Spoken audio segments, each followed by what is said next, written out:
A mí me corresponde analizar esta sentencia que me parece que es una sentencia dura, muy dura. Y mi intervención es difícil porque soy el último expositor. Y seguramente los que están en este salón y los que nos están viendo de forma telemática ya están un poco cansados. Y yo voy a tratar de resumir este caso de acuerdo a los hechos y a este concepto que ha esbozado la Corte Constitucional para determinar si la sentencia, a más de ser dura, es justa. Eso es lo que nos corresponde a nosotros analizar en el contexto de la práctica. Lo que nosotros, los abogados en el libre ejercicio, tenemos que ver todos los santos días. Esta sentencia, la 964-17-EP/22, trata sobre una medida cautelar constitucional autónoma que fue presentada por una compañía en contra del Servicio Nacional de Aduanas. ¿Por qué presenta la medida cautelar esta compañía? En el año 2016, porque SENAE había iniciado un juicio coactivo en su contra. La compañía sostenía que este juicio coactivo podía vulnerar derechos constitucionales, presenta la medida cautelar en el año 2016, se sortea la medida cautelar y recae en las manos de un juez de la Unidad Judicial del Trabajo de la ciudad de Guayaquil, con competencia en materia constitucional. Cuando el juez de primera instancia revisa la medida cautelar, se convence que debía conceder la medida cautelar. Y efectivamente concede la medida cautelar y dispone la suspensión del juicio coactivo. ¿Cuál fue la reacción de SENAE? Decirle al juez: señor juez, usted está equivocado, lo están engañando, revoque por estos motivos. El juez constitucional de primera instancia, con base en la solicitud de revocatoria que le presentaron, revocó la medida cautelar. ¿Quién estaba contento? SENAE. ¿Pero quién estaba descontento? La compañía que presentó la medida cautelar.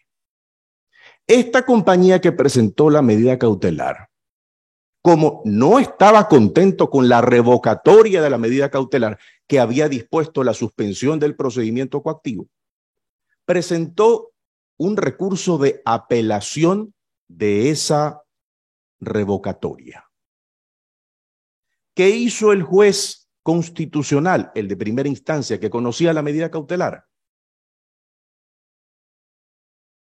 Admitió a trámite el recurso de apelación y dispuso que sea el superior el que resuelva el recurso de apelación. Esos son los hechos. Con posterioridad, el proceso llega a la segunda instancia y se radica la competencia en una de las salas de corte provincial. Y esta sala de corte provincial aboca conocimiento del proceso y con posterioridad convoca una audiencia. Escucha los alegatos de las partes y decide resolver. Pero antes de resolver, esta sala de segunda instancia, dentro de este trámite de medida cautelar, que ya había sido revocada por el juez de primera instancia, la sala resuelve suspender el proceso coactivo de SENAE bajo el argumento que se debía previamente escuchar el criterio del Tribunal Andino de la CAN sobre una determinada decisión. SENAE se opuso, la sala rechazó la oposición. Y lo cierto es que de forma inexplicable, pese a que el juez de primera instancia había revocado la medida cautelar, la segunda instancia suspendió el procedimiento coactivo. ¿Cuánto se demoró el Tribunal Andino de Lacan en responder a la Sala de Corte Provincial? Aproximadamente 3 meses. En esos 3 meses estuvo suspendido el procedimiento coactivo. Sujétense bien de las sillas o de los que nos están viendo. Porque ese no es el meollo del asunto en este caso. Es que cuando llega en el año 2017 la respuesta del Tribunal Andino de Lacan, pasan 5 años. 5 años que la Sala de Corte Provincial no despacha la medida cautelar. 5 años en que está vigente la suspensión del procedimiento coactivo. 5 años. Y para no irnos más allá, todavía está suspendido el procedimiento coactivo. Y estas son las respuestas que uno no logra descifrar. Respuestas de la Administración de Justicia. Claro, SENAE, ¿qué es lo que hace ante esto? Presenta una acción extraordinaria de protección. Y aquí, con claridad, la Corte Constitucional determina que en este proceso había un auto definitivo que causaba gravamen irreparable y que adicionalmente podía violar derechos constitucionales. La Corte recuerda, y yo creo que eso es muy importante tener presente, que en el procedimiento de medidas cautelares autónomas, como este caso, sí existen recursos, claro que existen recursos. Los que están dados en la Ley Orgánica de Garantías Constitucionales y Control Constitucional, justamente estos. ¿Quién tiene los recursos? El demandado para pedir una revocatoria, número 1. Y número 2, en el evento de que el juez niegue la revocatoria, el demandado puede apelar de esa decisión. Pero el demandante no puede apelar. No puede apelar cuando le niegan directamente la medida cautelar y no puede apelar cuando conceden la revocatoria. Es decir, en este caso puntual, el juez de primera instancia concede el trámite de un recurso inexistente y los jueces de corte provincial dan un trámite a un recurso inexistente y esto obviamente viola la seguridad jurídica.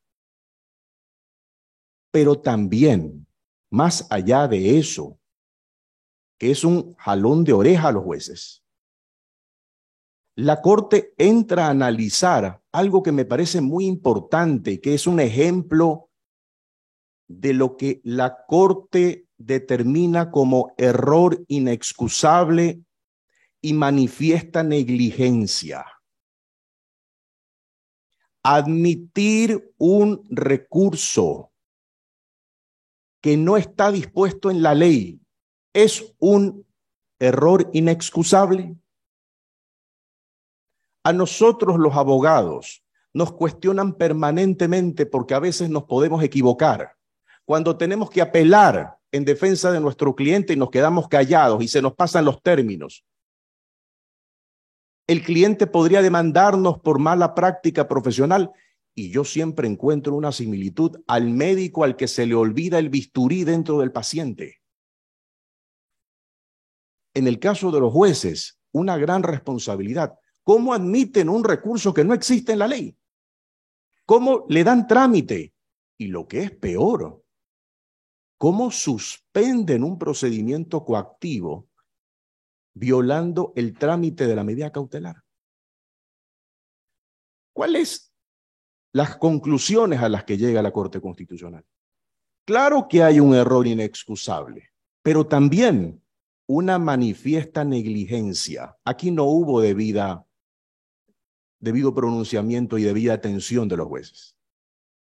Transcurrieron 5 años. 5 años sin que los jueces de corte provincial despachen este proceso de medidas cautelares autónomas. 5 años. Y cuando la corte les pregunta a los jueces cuál es su justificativo,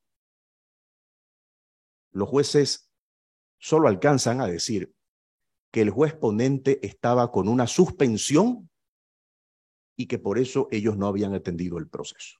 Pero en los autos se desprende que la suspensión había durado más o menos unas 2 semanas desde que llegó la respuesta del Tribunal Andino de Lacan.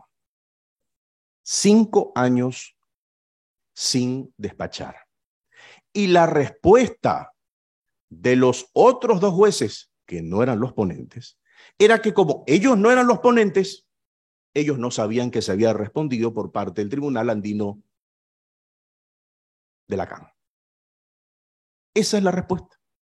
Lavándose las manos de la responsabilidad, y entonces la Corte Constitucional en esta sentencia determina que todos tienen responsabilidad. ¿Saben por qué? ¿Quién ordenó la suspensión del procedimiento coactivo? ¿Acaso fue solo el juez ponente? Fueron los 3 jueces. La debida oportunidad, análisis, era que efectivamente tenían que conocerlo, despacharlo de forma oportuna. Y entonces aquí viene la reflexión. ¿Cuántos procesos están ahí, abandonados a la buena de Dios, con escritos pendientes? Pasan una semana, pasa un mes, pasan 2 meses, pasan 6 meses, pasan años, y los jueces no los atienden. Por eso es que esta sentencia es muy importante, porque la sociedad ecuatoriana se ha dado cuenta de una cascada en la presentación de las garantías jurisdiccionales, cuyo fin y cuyos objetivos son muy nobles, cada una con un objeto especial. Pero es que lamentablemente los usuarios de la función judicial, y tenemos que hacer un mea culpa, los abogados que presentamos esto, hemos desnaturalizado de tal suerte medidas cautelares, acciones de protección, habeas corpus, habeas data, de tal suerte que se ven unas situaciones completamente irregulares. Para frenar eso es que los jueces deben estar debidamente capacitados para negar lo que se debe negar.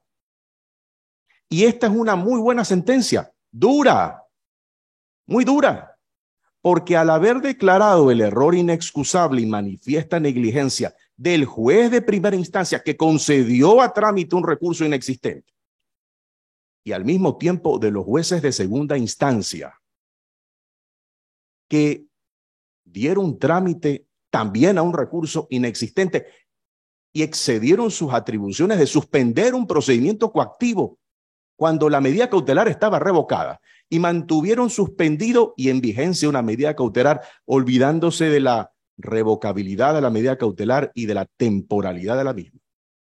Evidentemente, todos sabemos cuál es el destino de esos jueces dentro del trámite administrativo que el Consejo de la Judicatura tiene que hacer en su contra. Esta es una lección. Es una lección para que los jueces que tienen en sus manos materia constitucional se porten bien. Hagan las cosas como dice la ley, como dice la Constitución. Porque no estamos en la selva. Y entonces, a mí me parece que esta sentencia le pone los puntos sobre las íes a aquellos funcionarios que piensan que pueden estar por encima de la ley. A mí me han preguntado muchas veces si creo que el sistema de garantías jurisdiccionales puede mejorar si tuviéramos a jueces especializados en materia constitucional, 100% en materia constitucional. Y yo pensé en algún momento en que esa era la solución a los problemas que hemos visto y que estamos viendo. Pero yo creo que esa no es la solución. Porque el problema que tenemos viene con 2 dimensiones. Funcionarios judiciales con problemas de ignorancia lo cual es muy grave, o problemas de corrupción, lo cual también es grave. ¿Qué necesitamos entonces? Funcionarios que sean honestos y funcionarios que sepan. Esa es la respuesta. De ahí puede ser un juez de trabajo que sepa derecho constitucional, un juez de lo civil que sepa derecho constitucional. Pero si ponemos a jueces exclusivamente en materia constitucional que no saben y que encima tienen problemas de honestidad, entonces vamos a tener los mismos problemas que estamos viendo. Claro, ¿cuál es el inconveniente en esta materia? Que ha pasado o han transcurrido 5 años hasta que la Corte Constitucional resolvió la acción extraordinaria de protección que presentó SENAE. Y eso es bastante tiempo. Pero el problema o la responsabilidad no es de la Corte Constitucional, porque la Corte actual, la Corte anterior, recibió no 100 expedientes, miles de expedientes, miles. Pero así estén trabajando las 24 horas del día, los 7 días de la semana, no se alcanzan. Es imposible. Porque también hay que ser muy sinceros en que los usuarios y especialmente los abogados pensamos que todo se va a resolver a la Corte Constitucional.